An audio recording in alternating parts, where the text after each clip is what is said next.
36. The originary metaphor. The situation is reflected in the placing of the chapter on script in the essay. How does Rousseau in fact construct this theory of writing with the help of borrowed elements?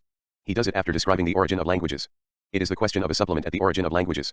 This supplement lays bare an additive substitution, a supplement of speech. It is inserted at the point where language begins to be articulated, is born, that is, from falling short of itself, when its accent or intonation, marking origin, and passion within it, is effaced under that oathal mark of origin which is articulation. According to Rousseau, the history of writing is indeed that of articulation.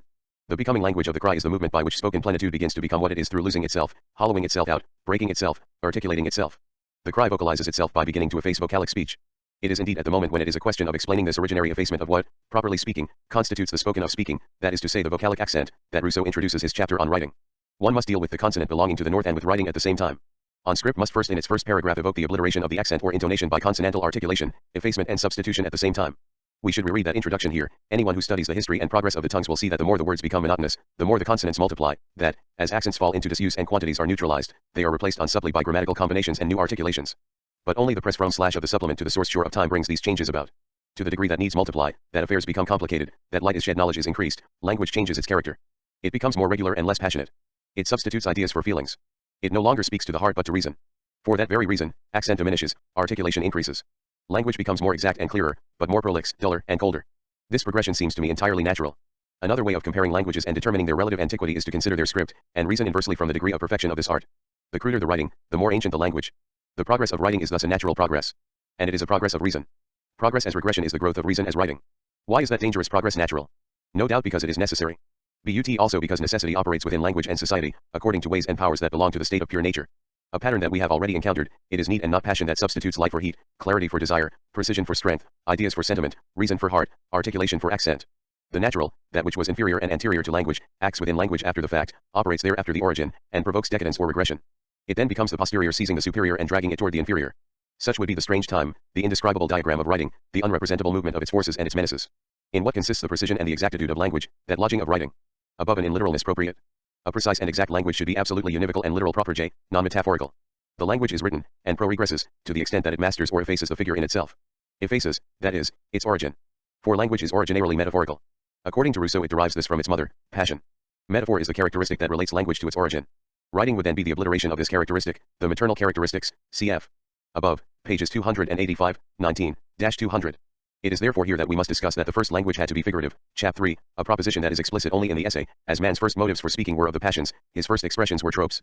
Figurative language was the first to be born. Proper meaning was discovered last. One calls things by their true name only when one sees them in their true form. At first only poetry was spoken, there was no hint of reasoning until much later pol. Epic or lyric, story, or song, archaic speech is necessarily poetic. Poetry, the first literary form, is metaphorical in essence. Rousseau belongs therefore he could not be otherwise, and to make note of it is more than banal to the tradition which determines literary writing in terms of the speech present in the story or song. Literary literality would be a supplementary accessory fixing or coagulating the poem, representing the metaphor. The literary object would have no specificity, at the most that of an unhappy negative of the poetic. In spite of what I have said about literary urgency as he lived it, Rousseau is at ease within this tradition. All that one might call literary modernity tries on the contrary to mark literary specificity against subjugation to the poetic, that is to say to the metaphoric, to what Rousseau himself analyzes as spontaneous language. If there is a literary originality, which is by no means a simple certainty, it must free itself ifnot from the metaphor, which tradition too has judged reducible, at least from the savage spontaneity of the figure as it appears in non-literary language. This modern protestation can be triumphant or, in Kafka's manner, denuded of all illusion, despairing, and no doubt more lucid. Literature, which lives by being outside of itself, within the figures of a language which is primarily not its own, would die as well through a re-entry into itself by way of the non-metaphor. From a letter, during this dreary winter I warm myself by it. Metaphors are one among many things which make me despair of writing schreiben. Writing's lack of independence of the world, its dependence on the maid who tends the fire, on the cat warming itself by the stove, it is even dependent on the poor old human being warming himself by the stove. All these are independent activities ruled by their own laws, only writing is helpless, cannot live in itself, is a joke and a despair. Kafka, Journal, November 6, 192-1. Asterisk that the first language had to be figurative, although this proposition was not peculiar to Rousseau, although he might have encountered it in Vico too, although he must not only but surely have read it in Condillac, who must not only but surely have taken it from Warburton, we must emphasize the originality of the essay. I was, perhaps, the first who discovered his abilities, says Rousseau of Condillac, remembering their tête-à-tête at the moment that the latter was engaged upon his essay sur l'origine de connaissances humaines, Confessions, p. 347, pages 356-57. Rousseau is closer to Condillac than to Warburton. The essay on hieroglyphics is certainly governed by the theme of a language originarily figurative, and it inspired, among other articles of the encyclopedia, that on the metaphor, one of the richest. But unlike Vico, Condillac 3 and Rousseau, Warburton thinks that the originary metaphor does not come from the warmth of a poetic fancy, as is commonly supposed. The metaphor arose as evidently from the rusticity of conception for Warburton, 2, 147. If the first metaphor is not poetic, it is asterisk Tage Abisher 1910-23, ed. Max Brad, New York, 1948-49, pp. 550 to 551, The Diaries of Franz Kafka 1914-29, New York, 1949, Vol. 2, pages 201. From slash of the supplement to the source because it is not sung but acted out. According to Warburton, one passes through a continuous transition from a language of action to a language of speech. That will also be Condillac's thesis. Rousseau is therefore the only one to indicate an absolute break between the language of action or the language of need and speech or the language of passion. Without criticizing Condillac directly on this point, Rousseau opposes him after a fashion. For Condillac, speech succeeding the language of action, retained its character. This new method of communicating our thoughts could not be imagined without imitating the first. In order then to supply the place of violent contours of the body, the voice was raised and depressed by very sensible intervals, 2 ILL sector 1-3, pages 179 to 80. This analogy and continuity are incompatible with Rousseau's theses about the formation of languages and local differences. For both Condillac and Rousseau the North certainly inclines toward precision, exactitude, and rationality. But for opposite reasons. For Rousseau the distance from the origin increases the influence of the language of action, for Condillac it reduces it, since for him everything begins through the language of action being continued within speech. Precision of style was much sooner received among the northern nations. In consequence of their cold and phlegmatic constitutions, they were readier to part with anything that resembled the mode of speaking by action. Everywhere else the influence of this manner of communicating their thoughts subsisted a long time. Even now, in the southern parts of Asia, pleonasms are considered as an elegance of speech. Sector 67. Style was originally poetical, p. 149, po. 228. Condillac's position is more difficult to maintain. He must reconcile a poetic origin, Rousseau, and a practical origin, Warburton. Through the weaving of these difficulties and differences, Rousseau's intention becomes precise. History goes toward the north as it parts from the origin. But whereas for Condillac this distancing follows a simple, straight, and continuous line, for Rousseau it leads to a place before the origin, toward the non-metaphoric, the language of needs and the language of action. In spite of all his borrowings, all his convergence, the system of the essay thus remains original. In spite of all difficulties, the caesura between the gesture and the spoken word, between need and passion, is maintained there. It seems then that need dictated the first gestures, while the passions wrung forth the first words. By pursuing the course of the facts with these distinctions we may be able to see the question of the origin of language in an entirely new light.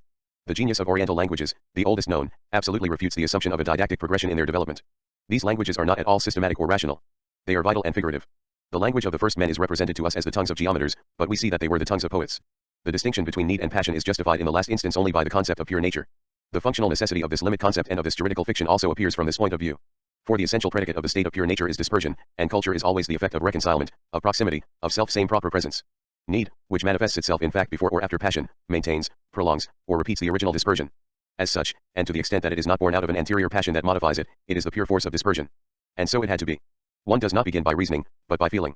It is suggested that men invented speech to express their needs, an opinion which seems to me untenable. The natural effect of the first needs was to separate men, and not to reunite them. It must have been that way, because the species spread out and the earth was promptly populated. Otherwise mankind would have been crammed into a small area of the world, and the rest would have remained uninhabited. Po 11. If all of this is not true without qualification, it is because need, structurally anterior to passion, can always in fact succeed it. But is it only a question of fact, of an empirical eventuality? If the principle of dispersion remains active, is it an accident or a residue? In fact, need is necessary to explain the eve of society, what precedes its constitution, but it is indispensable in accounting for the extension of society. Without need, the force of presence and attraction would play freely, constitution would be an absolute concentration. One would understand how society resists dispersion, one would no longer be able to explain how it distributes and differentiates itself within space. The extension of society, which can in fact lead to the dislocation of the assembled people, does not contribute any the less to the organization, the differentiation, and the organic division of the social body. In the social contract, the ideal dimensions of the city, which must be neither too small nor too large, require a certain extension and a certain distance among citizens. Dispersion, as the law of spacing, is therefore at once pure nature, the principle of society's life and the principle of society's death. Thus, although the metaphoric origin of language can be analyzed as the transcendence of need by passion, the principle of dispersion is not alien to it. In fact Rousseau cannot, as Warburton and Kindi 11 AC do, allege the continuity of the language of sounds and the language of action which kept us back in crude conceptions. He has to explain everything in terms of the structure of passion and affectivity. He laboriously helps himself out of the difficulty through a shortcut that is very dense and complex under the surface. What is his point of departure in that second paragraph of the third chapter? Not the difficulty of accounting for metaphor by passion, for him that is li from slash of the supplement to the source self-evident, but the difficulty of making the idea in effect surprising of a primitively figurative language acceptable. For do not good sense and good rhetoric, which agree in considering the metaphor a displacement of style, require that one proceed from the literal proper meaning in order to constitute and define a figure? Is not the figure a transference of the literal sense? A transport? Did the theoreticians of rhetoric known by Rousseau not define it thus? Is it not the definition given by the Encyclopedia? 5 To repeat the first springing forth of metaphor, Rousseau does not begin with either good sense or rhetoric. He does not permit himself the use of literal meaning.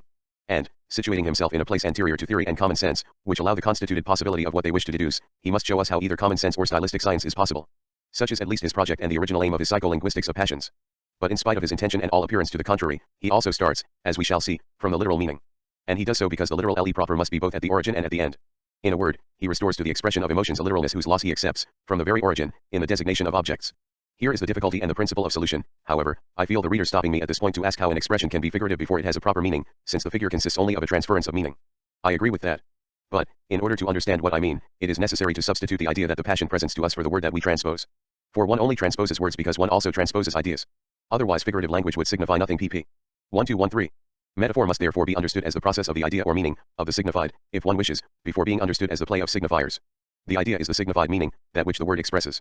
But it is also a sign of the thing, a representation of the object within my mind. Finally, this representation of the object, signifying the object and signified by the word or by the linguistic signifier in general, may also indirectly signify an affect or a passion. It is in this play of the representative idea, which is signifier or signified according to the particular relationship, that Rousseau lodges his explanation. Before it allows itself to be caught by verbal signs, metaphor is the relation between signifier and signified within the order of ideas and things, according to what links the idea with that of which it is the idea, that is to say, of which it is already the representative sign. Then, the literal or proper meaning will be the relationship of the idea to the affect that it expresses. And it is the inadequation of a designation, metaphor, which properly expresses the passion. If fear makes me see giants where there are only men, the signifier as the idea of the object will be metaphoric, but the signifier of my passion will be literal. And if it then say I see giants, that false designation will be a literal expression of my fear. For in fact I see giants and there is a sure truth there, that of a sensible cogito, analogous to what Descartes analyzes in the reguli, phenomenologically, the proposition I see yellow is unexceptionable, error becomes possible only in the judgment the world is yellow. 6 Nevertheless, what we interpret as literal expression in the perception and designation of giants, remains a metaphor that is preceded by nothing either in experience or in language. Since speech does not pass through reference to an object, the fact that giant is literal as sign of fear not only does not prevent, but on the contrary implies, that it should be non-literal or metaphoric as sign of the object. It cannot be the idea sign of the passion without presenting itself as the idea sign of the presumed cause of that passion, opening an exchange with the outside. This opening allows the passage to a savage metaphor. No literal meaning precedes it. No reader watches over it. We must therefore come back to the subjective affect, substitute the phenomenological order of passions for the objective order of designations, expression for indication, in order to understand the emergence of metaphor, and the savage possibility of transference. To the objection that the literal meaning is prior, Rousseau responds with an example. Upon meeting others, a savage man will initially be frightened. Because of his fear he sees the others as bigger and stronger than himself. He calls them giants. After many experiences, he recognizes that these so-called giants are neither bigger nor stronger than he. Their stature does not approach the idea he had initially attached to the word giant. So he invents another name common to them and to him, such as the name man, for example, and leaves giant to the false object that had impressed him during his illusion. That is how the figurative word is born before the literal word, when our gaze is held in passionate fascination, and how it is that the first idea it conveys to us is not that of the truth. What I have said of words and names presents no difficulty relative to the forms of phrases. The illusory image presented by passion is the first to appear, and the language that corresponded to it was also the first invented. It subsequently became metaphorical when the enlightened spirit, recognizing its first error, used the expressions only with those passions that had produced them. pp. 122-131. The essay thus describes at the same time the advent of the metaphor and its cold recapture within rhetoric. One cannot, then, speak of metaphor as a figure of style, as technique or procedure of language, except by a sort of analogy, a sort of return and repetition of the discourse. Then one deliberately passes through the initial displacement, that which expressed the passion literally. Or rather the representer of the passion. It is not fear itself that the word giant expresses literally, and a new distinction from slash of the supplement to the source is necessary which would infiltrate as far as the literalness proper of expression, but the idea that the passion presents to us. Essay, p. 13. The idea giant is at once the literal sign of the representer of the passion, the metaphoric sign of the object, man, and the metaphoric sign of the affect, fear. That sign is metaphoric because it is false with regard to the object. It is metaphoric because it is indirect with regard to the affect. It is the sign of a sign. It expresses emotion only through another sign, through the representer of fear, namely through the false sign. It represents the affect literally only through representing a false representer. Subsequently, the reader or the writer can reproduce and calculate this operation. The interval of this repetition separates savagery from civility. It separates them within the history of the metaphor. Naturally, this savagery and the civility interrelate within the condition of society opened by passion and the primitive figures. The enlightened spirit, the cold clarity of reason, turned toward the north and dragging the corpse of the origin, can, having recognized its first error, handle metaphors as such, with reference to what it knows to be their true and literal meaning. In the south of language, the impassioned spirit was caught within metaphor, the poet relating to the world only in the style of non-literality. The reasoner, the writer-calculator, and the grammarian, knowingly and coldly organize the effects of the non-literalness of style. But one must also turn these relationships inside out. The poet has a relationship of truth and literalness with that which he expresses. He keeps himself as close as possible to his passion. Lacking the truth of the object, he speaks himself fully and reports authentically the origin of his speech. The reader accedes to objective truth, denounces error, deals with the passions, but all by virtue of having lost the living truth of the origin. Thus, even while apparently affirming that the original language was figurative, Rousseau upholds the literal proper j, as archi and as telos. At the origin, since the first idea of passion, its first representer, is literally expressed. In the end, because the enlightened spirit stabilizes the literal meaning. He does it by a process of knowledge and in terms of truth. One will have remarked that in the last analysis, it is also in these terms that Rousseau treats the problem. He is situated there by an entire naive philosophy of the idea sign. 2. Does the example of fear come by chance? Does not the metaphoric origin of language lead us necessarily to a situation of threat, distress, and dereliction, to an archaic solitude, to the anguish of dispersion? Absolute fear would then be the first encounter of the other as other than I and as other than itself. I can answer the threat of the other as other than I, only by transforming it into another than itself, through altering it in my imagination, my fear, or my desire. Upon meeting others, a savage man will initially be frightened. Fear would thus be the first passion, the mistaken face of pity of which we spoke above. Pity is the force of reconciliation and presence. Fear would still be turned toward the immediately anterior situation of pure nature as dispersion. The other is first encountered at a distance, separation, and fear must be overcome so that he may be approached as a fellow being. From a distance, he is immense, like a master and a threatening force. It is the experience of the small and silent enfants J man. He begins to speak only out of these deforming and naturally magnifying perceptions. Point 7. And as the force of dispersion is never reduced, the source of fear always compounds with its contrary. The acknowledged influence of Condillac also makes us think that the example of fear is not fortuitous. According to an essay on the origin of human knowledge, anguish and repetition are the double root of language. As for the language of action, The fact that language was given to man by God does not forbid a search into its natural origin by a philosophic fiction which teaches the essence of what was thus received. It does not suffice for a philosopher to say a thing was effected by extraordinary means. It is incumbent upon him to explain how it could have happened according to the ordinary course of Na2 or pages 170 to -71. It is the hypothesis of the two children left in the desert after the flood, before they understood the use of any sign 8 po 169. These two children began to speak only in a moment of fear, to ask for help. But language does not begin in pure anguish, or rather anguish signifies itself only through repetition. It is held between perception and reflection and is here called imitation. Let us italicize, thus by instinct alone they asked and gave each other assistance. I say by instinct alone, for as yet there was no room for reflection. One of them did not say to himself, I must make such particular motions to render him sensible of my want, and to induce him to relieve me, nor the other, I see by his motions that he wants such a thing, and I will let him have the ointment iuessence of it, but they both acted in consequence of the want which pressed them most. For example, he who saw a place in which he had been frightened, mimicked those cries and movements which were the signs of fear, in order to warn the other not to expose himself to the same danger. 93 The work which produces the common noun supposes, like all work, the chilling and displacement of passion. One can substitute the adequate common noun, man, for the noun giant only after the appeasement of fear and the recognition of error. With this work the number and extension of common nouns, names, multiply. Here the essay is in close accord with the second discourse. The first substantives were not common but proper from / of the supplement to the TCE 279 nouns or names. The absolutely literal proper is at the origin, one sign to a thing, one representer per passion. It is the moment when the lexical element is as much the more extended as knowledge is limited. Low but that is true only of categorms, a fact that ought to raise more than one logical and linguistic difficulty. For the substantive as proper name is not quite the first state of the language. It does not stand alone within the language. It already represents an articulation and a division of discourse. Not that, in Vico's manner, Rousseau makes the noun be born almost at the act, after onomatopoeia, interjections, first names, pronouns, articles, but before verbs. The noun cannot appear without the verb. After a first step, during which discourse is undivided, each word having the sense of a whole proposition, the noun is born at the same time as the verb. It is the first internal rupture of the proposition that opens discourse. There are no nouns that are not proper, no verbal modes but the infinitive, no tense but the present t, when they began to distinguish subject and attribute, and noun and verb, which was itself no common effort of genius. Substantives were at first only so many proper names, the present infinitive was the only tense of verbs, and the very idea of adjectives must have been developed with great difficulty, for every adjective is an abstract idea, and abstractions are painful and unnatural operations. P 149, Discourse, P 177J. This correlation of the proper noun and of the infinitive present is important for us. One thus leaves the present and the proper in the same movement t, that which distinguishing the subject from subject with verb and later distinguishing it from the subject with its attribute substitutes for the proper noun the common noun and the pronoun personal or relative trains the classification within a system of differences and substitutes the tenses for the impersonal present of the infinitive. Before this differentiation, the moment t of language is ignorant of the division of discourse. Discourse, P 77 corresponds to that state suspended between the state of nature and the state of society, an epoch of natural languages, of the Neume, of the time of the Isle of St. Pierre, of the festival around the water hole. Between prelanguage and the linguistic catastrophe instituting the division of discourse, Rousseau attempts to recapture a sort of happy pause, the instantaneity of a full language, the image stabilizing what was no more than a point of pure passage, a language without discourse, a speech without sentence, without syntax, without parts, without grammar, a language of pure effusion, beyond the cry, but short of the hinge bridger that articulates and at the same time disarticulates the immediate unity of meaning, within which the being of the subject distinguishes itself neither from its act nor from its attributes. It is the moment when there are words, see the words first made use of by mankind, which do not yet function as they do in languages already formed and in which man first gave every single word the sense of a whole proposition. Discourse, P 177 But language cannot be truly born except by the disruption and fracture of that happy plenitude, in the very instant that this instantaneity is wrested from its fight of immediacy and put back into movement. It serves as an absolute reference point for him who wishes to measure and describe difference within discourse.